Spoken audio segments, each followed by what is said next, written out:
So we're not looking for the mirang texture, but just you can actually bake this one in two ways. So you can either use, if you see it, we just need to prepare ahead. This will be really quick. Don't overdo it because you might get a powdered sugar. Shape it off.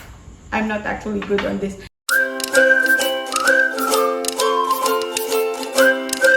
Hi guys! Welcome back to my channel. My name is Toni, and for today's video, since Chinese New Year and Valentine's season is quite near and you're still thinking on what to give your loved ones during this season, a fortune cookie is always a good idea. It's really very easy to make, although you have to work on it fast after it's baked, but you can actually get the hang of it along the way. And since it's Valentine's season, guys, instead of just putting the regular fortunes inside, we will customize it to love messages or Valentine messages. So here I have prepared some ahead, so you can also do that one. And just a little trivia there, guys. Although we usually see fortune cookies in Chinese New Year celebration, it actually originated in Japan. In making the fortune cookie batter, guys, it is just a dump and stir method. Here in our mixing bowl, we have your egg white, and then we will just whisk this up until it becomes frothy. And again, guys, if you're new to this channel, all the measurements of the ingredients, I will just put it in the description box below. I-check na lang ninyo. So we're not looking for the mirang texture, but just bubbles. When it's frothy, guys, like this one, we will put in or we will add in our caster sugar. If you don't have caster sugar, guys, or you just have granulated sugar at your home, you can just put it in your blender for a few seconds and then you can have a caster sugar. Just don't overdo it because you might get a powdered sugar. Caster sugar, guys, is just the super fine sugar. When you say it's a powdered sugar, guys, powdery na siya, and powdered sugar just contains also cornstarch to prevent clumps. We're just using the caster sugar, guys, to make our batter smooth. When it's combined, guys, we will just add in our flour with some salt in it. Just a pinch of salt will do. And just put it in and then mix it up. When it's all combined, guys, we will add in our melted butter. We'll pour it in and then mix it up. So there you have it. This will be our batter. So I just make a small batch, guys. But you can also double the recipe if you want to make plenty. So this is just it. So since our batter is now ready, guys, we will just set this one aside.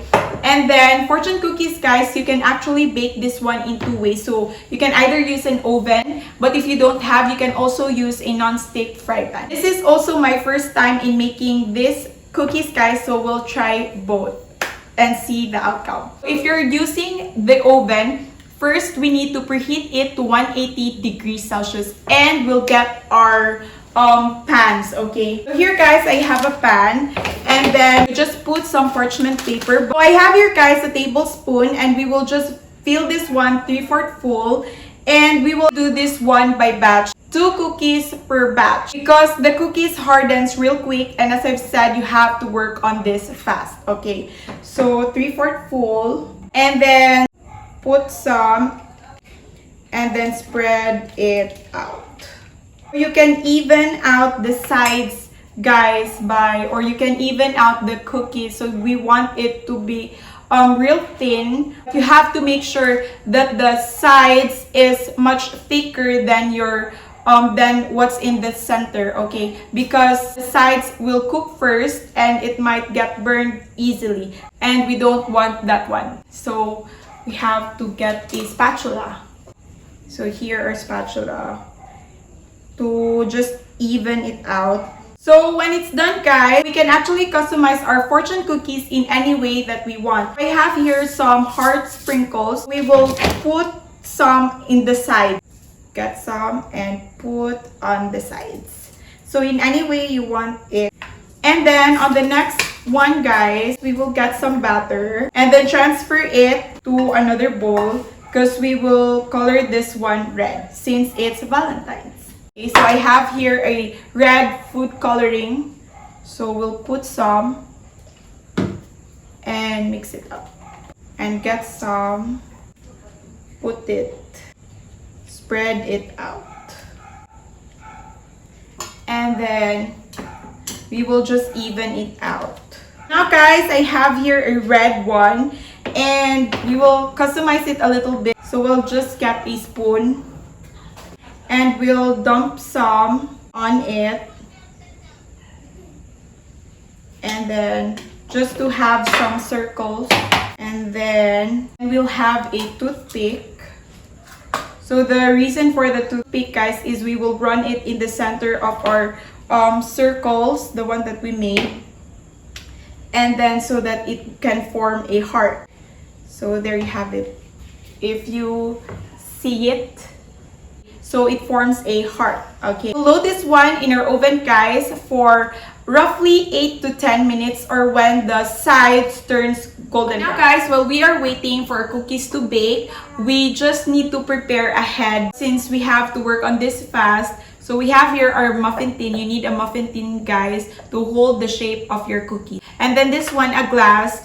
You will know later why we need this glass. And then, of course, your fortunes. We also need some spatula. We'll scrape the cookies by using this one. And then, if you can handle the heat of the cookie, you can just use your bare hands. But if you can't handle the heat, especially if you're a beginner, you will use the cloth gloves and then doubled it with vinyl gloves.